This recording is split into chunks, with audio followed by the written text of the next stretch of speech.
Hello everyone, welcome back to my channel. और आज हम पढ़ेंगे ट्राइजेमिनल न्यूरैल्जिया। इसका कंटेंट क्या क्या रहेगा प्रेजेंटेशन का: description of trigeminal nerve, what is neuralgia, prevalence and epidemiology, clinical features, classification, etiology, pathophysiological theories about trigeminal neuralgia, differential diagnosis, then assessment, diagnosis and management for the same.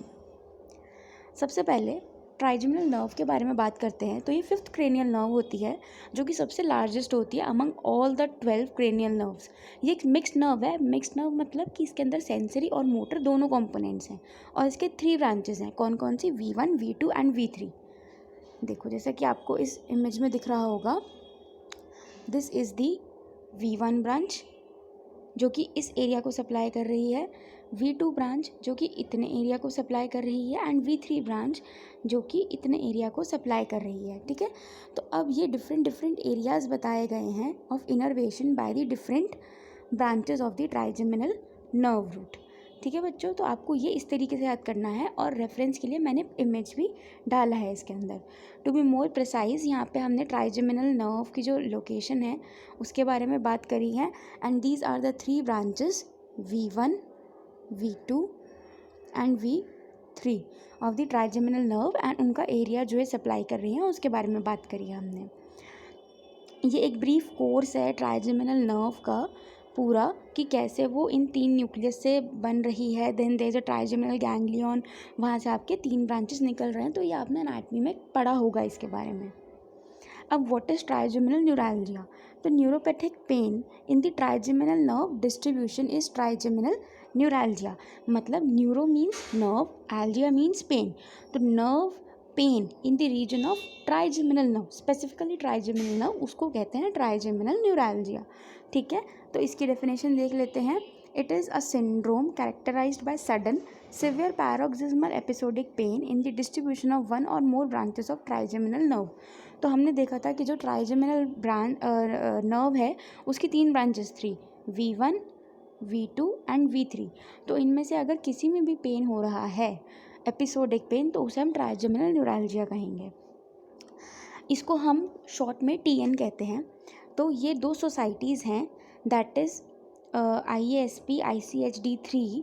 इन्होंने अपनी अपनी definitions दे रखी हैं about trigeminal neuralgia. तो ये आप देख सकते हो कि TN is an often unilateral orofacial pain disorder that presents as a brief and recurrent episodes of an electric shock like pain and is limited in distribution to one or more divisions of the trigeminal nerve।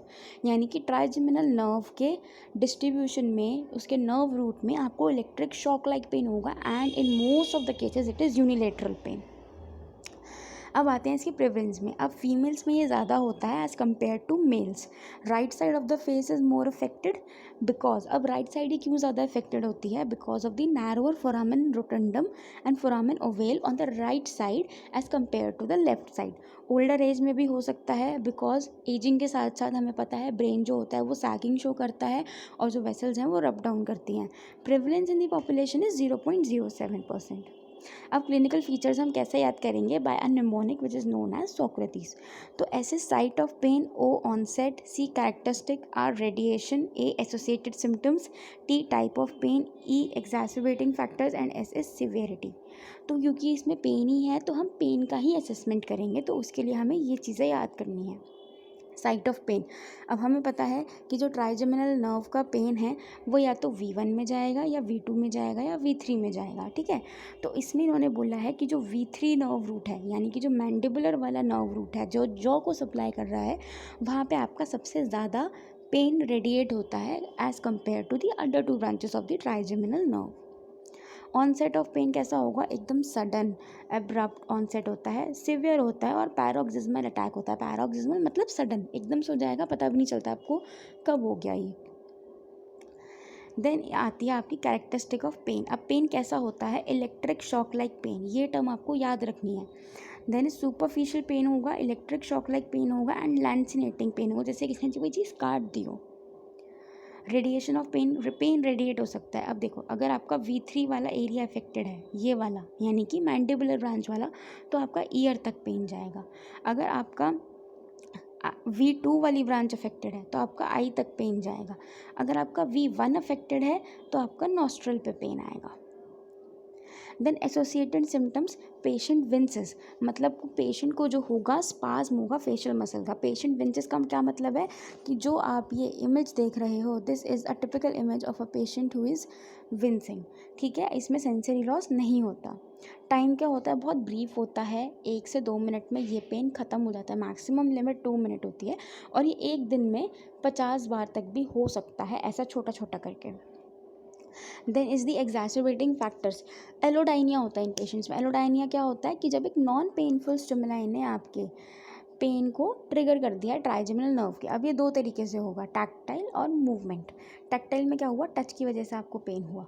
Movement में आपने कोई movement करी, facial movement, उस वजह से आपको pen हुआ। ठीक है, अब ये ट्रिगर पॉइंट्स हैं। ठीक है, मतलब ये जो आपको सर्कल्स दिख रहा है ना डॉटेड में, ये ऐसे सर्कल्स, ये पूरा एरिया सर्कल सर्कल, तो ये बता रहा है कि ये ट्रिगर जोन्स है कि अगर यहाँ पे आप टच करते हो या फिर पेशेंट टच करता है या फिर इन मसल्स की ज़्यादा मूवमेंट होती है तो उसको पेन होता है। सिवियरिटी ऑफ पेन की बात करें तो बहुत सिवियर होता है एंड देयर में भी रेमिशन period between attack. It occurs in 63% of patients lasting from weeks two years. अब आती है हमारी क्लासिफिकेशन ऑफ टीएन। तो ये 3 तरीके की होती है, इडियोपैथिक, क्लासिकल या प्राइमरी, एंड सिम्टोमेटिक, सेकेंडरी और एटिपिकल। इडियोपैथिक क्या हुआ, कोई कॉज नहीं है। क्लासिकल में vascular compression of the nerve हो रहा है। सिम्टोमेटिक में कोई मेजर न्यूरोलॉजिकल डिजीज़ है, उसकी वजह से आपको पेन हो रहा है। इडियोपैथिक में without any cause, etiology remains unclear, 11% of the population में देखने को हमें मिलता है। क्लासिकल ट्राइजेमिनल न्यूरैल्जिया को हम इन नामों से और जानते हैं और जो टर्म है वो हमें किसने दी थी, बाय स्ट्रैंजर्ड इन 1973 में। तो क्लासिकल ट्राइजेमिनल न्यूरैल्जिया हमें कब होगा कि जब कोई न्यूरोवैस्कुलर कंप्रेशन होता है ऑफ द नर्व, उसे तब हम कहेंगे कि he is having classical trigeminal neuralgia, जब हमें MRI के ऊपर दिखेगा। ठीक है, and it contributes to 80% of the cases, और ये यूजुअली राइट साइड में होता है इन 60% ऑफ द केसेस। ठीक है, इसमें सेंसरी लॉस नहीं होता, no involvement of other cranial nerve, कोई सेंसरी डेफिसिट्स नहीं होते। अब आते हैं, बात करते हैं हम सेकेंडरी अब हम बात करते हैं सेकेंडरी ट्राइजेमिनल न्यूरैल्जिया की। डायग्नोसिस कैसा होता है कि अगर आपका जो पीछे हमने MRI पढ़ा था, MRI पे हमें न्यूरोवैस्कुलर कंप्रेशन नहीं दिख रहा, तो हमारा डायग्नोसिस जाएगा over the secondary trigeminal neuralgia. ठीक है, कि जैसे कि ट्यूमर हो गया सेरिब्रोपोंटाइन एंगल पे या फिर मल्टीपल स्क्लेरोसिस हो गया, तो उनमें हम सेकेंडरी ट्राइजेमिनल न्यूरैल्जिया बोल सकते हैं। अब डिफरेंशिएटिंग फीचर्स क्या होंगे बिटवीन प्राइमरी एंड सेकेंडरी। जो प्राइमरी है वो ओल्डर एज में होगा, ये यंगर एज में होता है। इसमें कोई न्यूरोलॉजिकल डिजीज़ होती है, इसमें न्यूरोवैस्कुलर कंप्रेशन होता है। Unilateral facial pen can be bilateral, sensory deficits नहीं होते, कोई अदर क्रीनियल नर्व इन्वॉल्व नहीं होती, और इसमें प्रेजेंस ऑफ ट्रिगर्ड पेन होता है, इसमें प्रेजेंस ऑफ ट्रिगर्ड पेन नहीं होता। Then the etiology, multiple sclerosis, demyelination of pons and medulla, tumor, diabetes mellitus, virus, allergy। Pathophysiological theories, अब हर एक ने अपनी अपनी थ्योरीज दे रखी हैं। मेन हमारे पास 3 थ्योरीज हैं, बट अभी इनको कोई प्रूव नहीं कर पाया कि हाँ यही है कि ये फैक्ट बन जाए। This is a theory, propose theory है। कौन कौन सी, trigeminal convergence projection theory, bioresonance hypothesis and ignition hypothesis. अब जो सबसे पहली वाली थ्योरी है that is trigeminal convergence projection theory क्या कहती है, कंटिन्यूस और रिकरेंट नोसियोसेप्टिव इनपुट आता है from head and neck with converge on the spinal trigeminal nucleus. तो रिलीज होता है न्यूरोट्रांसमीटर का और वैसो एक्टिव सब्सटेंस का वो प्रमोट होता है, जिसकी वजह से क्या होता है, there is decrease in the threshold of adjacent second order neuron that receive input from sites other than nociceptive sources. तो signal from excited second order neuron may be transmitted to thalamus, limbic system, somatosensory cortex, which is interpreted as pain। Next theory जो हमारे पास आई है वो है बायोरेजोनेंस hypothesis. ठीक है, इसमें क्या होता है कि vibration frequency of a structure surrounding trigeminal nerve become close to its natural frequency, resonance of trigeminal nerve occurs। तो bioresonance can damage the nerve fibers which lead to abnormal transmission of impulses which results in the facial pain। ठीक है बच्चों, यहाँ तक आपको बात समझ आ गई। उसके बाद आता है हमारा इग्निशन। उसके बाद जो हमारी थ्योरी आती है next, that is ignition hypothesis. तो ये वाली हाइपोथेसिस ने हमें क्या बताया है कि अब ये रीसेंट एडवांसमेंट पे आई है, और जो और ये किसको अंडरस्टैंड कर रही है, the electrical behaviour of the injured sensory neurons. ठीक है, इंजरी, और इसने बोला है कि जो पेशेंट जाते हैं undergo MVD, injury of trigeminal afferent neurons in the trigeminal root और ganglion makes these axons and axotomise somata hyper excitable. तो जो एक्सॉन्स है वो हाइपर एक्साइटेबल हो गए, जिसकी वजह से हमें पेन आ रहा है as a result of synchronize after discharge activity. अच्छा, इसमें जो एमवीडी होता है it is a surgery, microvascular decompression surgery. Differential diagnosis, यहाँ पे आपको मैंने डायग्नोसिस बताए हैं और उनके डिफरेंशिएटिंग फीचर हैं जो उसे डिफरेंशिएट कर रहे हैं from trigeminal neuralgia.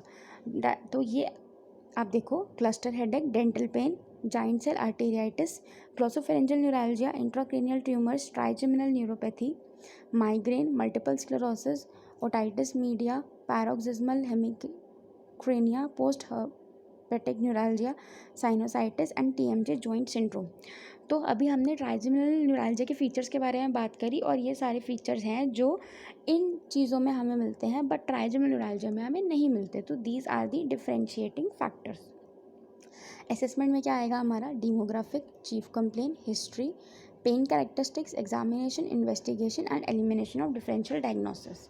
Outcome measures हमारे क्या क्या होंगे, अगर हमें पेन इंटेंसिटी देखनी है तो उसके लिए हम ये सारे स्केल्स यूज़ कर सकते हैं, these are standardise scales. Then pain frequency के लिए pain diary, vector diagram, face pain questionnaire use करेंगे। For quality of life SF36, TN trigeminal neuralgia quality of life assessment scale. Pain interference के लिए BPI facial. Daily activities के लिए हम pain facial scale, and there are different scale, standardise scale हैं ये सारे। क्योंकि पेशेंट को ट्राइजेमिनल न्यूरैल्जिया है तो might be he would be in depression, उसको स्ट्रेस हो, एंजाइटी हो, तो उनके लिए भी हमें आउटकम मेजर्स हमें पता होने चाहिए कि कौन कौन से स्टैंडर्डाइज स्केल हैं हमारे पास। देन इन्वेस्टिगेशंस में we go for MRI, trigeminal reflexes and evoke potentials. ये एक फ्लो चार्ट है कि आपको कैसे प्रोग्रेस करना है in your assessment. Have a look at it, you can pause the video and read it and then move forward. अब diagnostic criteria for trigeminal neuralgia. तो डायग्नोस्टिक क्राइटेरिया हमें किसने दिया है, ICHD3 IASP। तो जो ICHD3 का क्राइटेरिया है उसने बोला है कि रिकरेंट सडन, पैरोक्सिस्मल मतलब sudden, of unilateral facial pain in the distribution of one or more divisions of the trigeminal nerve with no radiation beyond and fulfilling B and C। B and C क्या है, pen के क्या characteristic होने चाहिए, lasting for a fraction of second to 2 minute, severe intensity होनी चाहिए, electric shock like pen, जो मैंने आपको इसकी कैरेक्टरिस्टिक्स बताई थी स्टार्टिंग में। थर्ड क्या है, precipitated by innocuous stimuli within the affected trigeminal nerve distribution. अब IASP ने क्या हमें गाइडलाइंस दिया है, क्राइटेरिया दिया है कि ओरोफेशियल पेन होना चाहिए ट्राइजेमिनल फेशियल टेरिटरी के अंदर, पैरोक्सिस्मल होना चाहिए and pain triggered by typical manoeuvre, जो हमने एलोडाइनिया की बात करी थी। मैनेजमेंट देखो क्या होगा, medical, surgical and physiotherapy management. Medical management के अंदर ये हमारे ड्रग्स हैं जो हम देते हैं यूजुअली, इनका डेली डोज, एविडेंस और इनके adverse effect. Most importantly being a physiotherapist, आपको इन ड्रग्स का डोसेज, कि इनको कितने डोज में दिया जा रहा है, and the adverse effect of this medications, आपको ये पता होना चाहिए, because these things can interfere with your treatment. These are the other drugs जो हम देते हैं, इनके भी एडवर्स इफेक्ट्स हैं ये सारे। अब सर्जिकल मैनेजमेंट। सर्जिकल मैनेजमेंट में क्या होगा हमारा, microvascular decompression, lesioning procedure of the ganglion. तो जो सर्जरी है उसके भी आपको एडवांटेजेस और लिमिटेशंस पता होने चाहिए कि कौन सी सर्जरी किस हद तक आपको ठीक कर सकती है, एंड क्या क्या उसके लिमिटेशंस होते हैं, एंड क्या क्या उसके ड्रॉबैक्स होते हैं, बिकॉज एट द एंड ये सब चीज़ें भी आपको आपकी थेरेपी देते टाइम इंटरफेयर करेंगी। These are some other surgeries. अब आते हैं मेन हमारे फिजियोथेरेपी मैनेजमेंट के ऊपर। तो फिजियोथेरेपी मैनेजमेंट हमारा 2 में डिवाइडेड है, electrotherapy and exercise therapy. Goals क्या है पीटी मैनेजमेंट के लिए? किसी भी पेशेंट को देखने से पहले आपको सबसे पहले उसके गोल्स पता होने चाहिए, क्योंकि अगर आपको गोल्स पता होंगे तभी आप अपना ट्रीटमेंट सेट कर पाओगे कि हाँ मुझे इस तरीके से ट्रीटमेंट देना, I have to achieve this goal. तो क्या होगा, आपको पेन रिलीफ करना है, पेन फ्रिक्वेंसी है उसको कम करना है, फैटीग कम करना है, साइकोलॉजिकल डिस्ट्रेस जो है पेशेंट को उसे कम करना है, which eventually lead to improvement in his quality of life. Electrotherapy में हमारे पास क्या क्या है जो हम देते हैं? TENS, ultrasound, laser, TDCS। TENS में देखो कन्वेंशनल टेंस हम देते हैं, और कन्वेंशनल टेंस की जो फ्रीक्वेंसी है इन्होंने ये बताई रखी है, with low intensity current just above the threshold. फिर हम देते हैं एक्यूपंक्चर लाइक टेंस जो कि लो टेंस होता है। Then there is pulsed burst tense.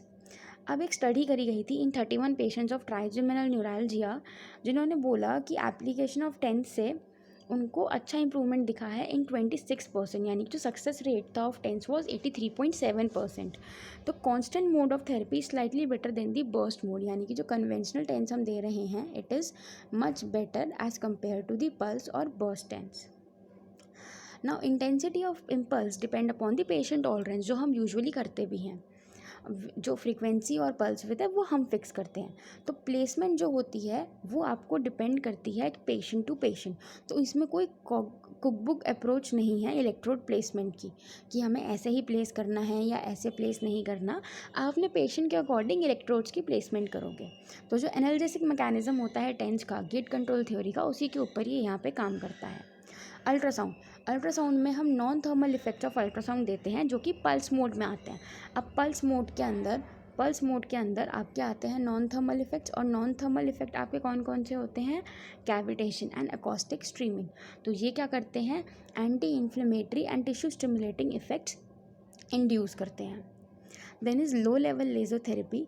तो लेज़र थेरेपी का भी बहुत अच्छा रोल देखा गया है। एक स्टडी कंडक्ट करी गई थी बाय बैस्टियन एट अल, जिन्होंने 5 वीक्स की स्टडी करी थी और इन्होंने लो लेवल लेज़र थेरेपी का इफेक्ट देखा था। तो इन्होंने देखा था कि इफेक्टिव है इन treating patient with trigeminal neuralgia. अब इसका कॉज क्या है, इसकी पैथोफिजियोलॉजी क्या है कि लो लेवल लेज़र थेरेपी क्यों काम कर रहा है? क्योंकि इसका एंटी इन्फ्लेमेटरी इफेक्ट होता है as it increases cell proliferation and collagen production and decrease prostaglandin E2 and cyclooxygenase 2। Then TDCS is transcranial direct current stimulation. तो ये भी एक वैल्यूएबल ट्रीटमेंट है for the patient who are unresponsive to conventional treatment. अब manual therapy में आप क्या दे सकते हो? Massage to the SCM, pterygoids, masseter and temporalis, stretching for trapezius, SCM, scaneus, cervical flexors and extensors, and gradually progresses to resisted exercises। तो ये exercises बता रखी हैं आपको सारी। अब ये केस रिपोर्ट है, physiotherapy approach in treatment of trigeminal neuralgia case report है जो कि इन ऑथर ने हमें प्रेजेंट करी है। इनका केस क्या था? 45-year female suffering from TN, pain was recurrent lancinating right sided facial pain, और हमने पढ़ा था राइट साइड ज़्यादा होता है और फीमेल्स के अंदर ये ज़्यादा होता है। विच रन अलॉन्ग मैंडिबुलर ब्रांच, और हमने ये पढ़ा था कि V3 जो मैंडिबुलर ब्रांच है वो कॉमनेस्ट ब्रांच है, इसके अंदर पेन होता है। Shooting from the corner of mouth to the angle of the jaw, the patient main complaint was sudden neural pain along the persistent fatigue in the face developed following talking and remained after attack। तो इसमें हमने electrotherapy agents में हमने क्या दिया है? Conventional tense दिया है हमने for 20 minutes, 8 minutes of US दिया है, लो लेवल लेज़र थेरेपी परफॉर्म करी है, एंड सुपरफिशियल हॉट पैक दिया है over the cervical and shoulder muscle for 10 minutes. उसके अलावा हमने क्या किया है? मसाज करी है ऑन टेरिगॉइड मसल। तो इन्होंने प्लेसमेंट बता रखी है आपको मसाज की, टेम्पोरालिस मसल की मसाज करी है और पेशेंट को सेल्फ मसाज एजुकेशन दिया है। आप चाहो तो वीडियो को पॉज करके इसका पूरा ट्रीटमेंट जो इन्होंने दिया है वो पढ़ सकते हो। देन उसके अलावा इन्होंने क्या दिया है? Manual therapy in patient with TN could significantly reduce pain in the cervical spine area and improve the symptom related to TN. Relaxation oriented manual technique can cause pain relief by reducing muscle tension। तो जो relaxation हम करा रहे हैं massage देके, hot pack देके, वो कैसे काम कर रहा है? By reducing muscle tension. और इन्होंने बताया कि एक मॉडरेट एक्सरसाइज में relieve pain symptoms in trigeminal neuralgia by releasing the pain inhibiting factor such as endorphin. तो हमने एक्सरसाइज कराई, उससे पेन इनहिबिटिंग फैक्टर जैसे कि एंडोर्फिन है वो रिलीज़ हुआ, जिसकी वजह से जो ये न्यूरैल्जिया का पेन है वो कम हुआ। एक्सरसाइज ने क्या किया, स्ट्रेस रिलीव किया, improve mood and sleep which are distributed in these patient. तो हमें ये चीज़ भी ध्यान रखनी है। And due to the perceptual tension in the facial muscle, it seems that biofeedback training makes the patient aware of the abnormal activities of the facial muscles. तो हमने बायोफीडबैक भी दिया है। Patient with trigeminal neuralgia is one of the rare cases referred to a physiotherapy clinic. Therefore, the experience of physiotherapist about TN is limited. Thank you.